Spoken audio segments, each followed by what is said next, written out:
Hello guys, welcome to my channel. पवार महबूबा बनने को सामने से क्यों तैयार है? आप जानते होंगे भाजपा ने पहले कश्मीर में पीडीपी के साथ गठजोड़ किया और अंदर की सारी बातें जान ली।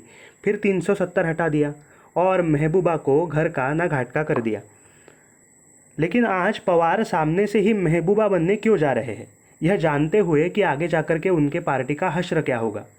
मुलाकातों पर मुलाकातों का दौर चल रहा है।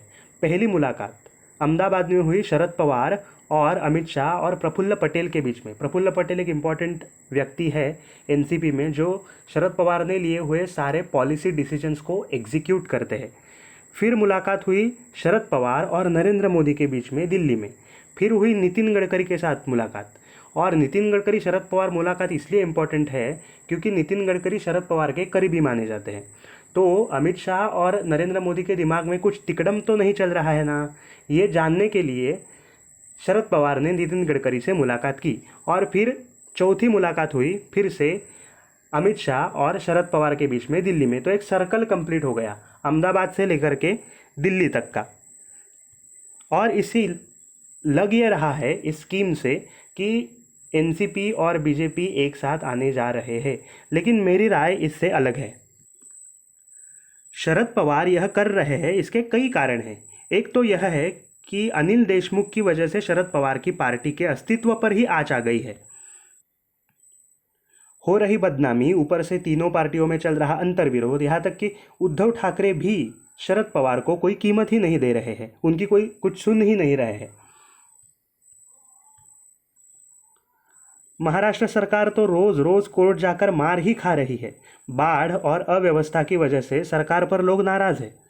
शरद पवार का यह स्वभाव है कि खुद को कुछ मिले या ना मिले, खुद को कुछ हासिल हो या ना हो, लेकिन उन्होंने अपना पूरा राजनीतिक करियर दूसरों का कुछ अच्छा ना हो, दूसरों को कुछ ना मिले, इसी में लगाया है। और यह बात उद्धव ठाकरे को भी धीरे धीरे अब तक समझ में आ ही गई होगी। लेकिन आप सोचेंगे भाजपा आत्महत्या क्यों कर रही है शरद पवार के साथ जाकर। लेकिन दोस्तों, मुझे मोदी और शाह की राजनीतिक समझ पर पूरा विश्वास है, वे ऐसी जोखिम नहीं उठाएंगे। रही बात पवार की, तो पवार सिर्फ दूसरों का नुकसान करना जानते हैं, लेकिन ऐसा करने से उनकी बेटी का, सुप्रिया सुले का राजनीतिक भविष्य भी खतरे में आ सकता है।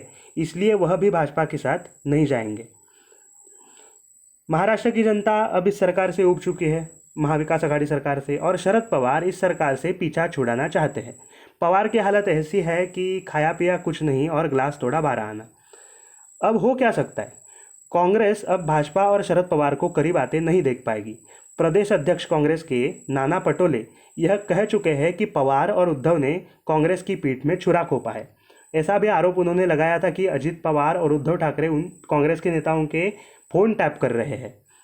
कांग्रेस सरकार से बाहर निकलना चाहती है, लेकिन संजय राउत ने राहुल गांधी को मिलकर चुना लगाया। अभी मुलाकात की थी संजय राउत ने राहुल गांधी से, और उन्हें ये मनवाया कि अघाड़ी सरकार में सब कुछ अच्छा चल रहा है।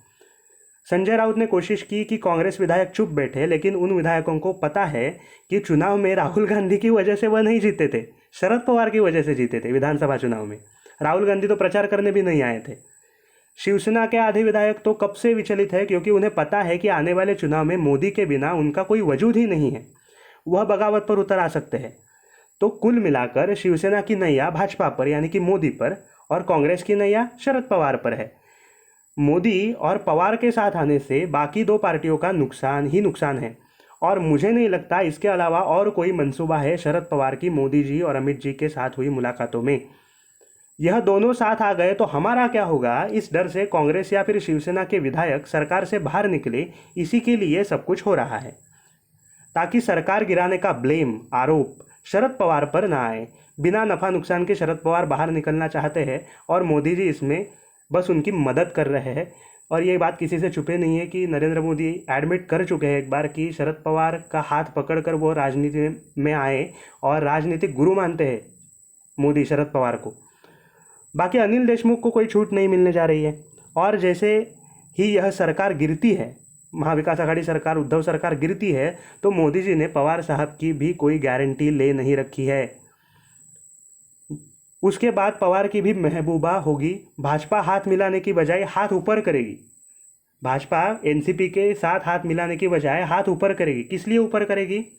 और महाराष्ट्र में मध्यावधि चुनाव में रैलियों में भारत माता की जय की घोषणा देने के लिए भाजपा के कार्यकर्ता हाथ ऊपर करेंगे और घोषणा के साथ मध्यावधि चुनाव महाराष्ट्र में होंगे और महाराष्ट्र में नई सरकार, फ्रेश सरकार आएगी। कोई गठजोड़ वाली सरकार अब नहीं बनेगी, ऐसा मेरा मानना है।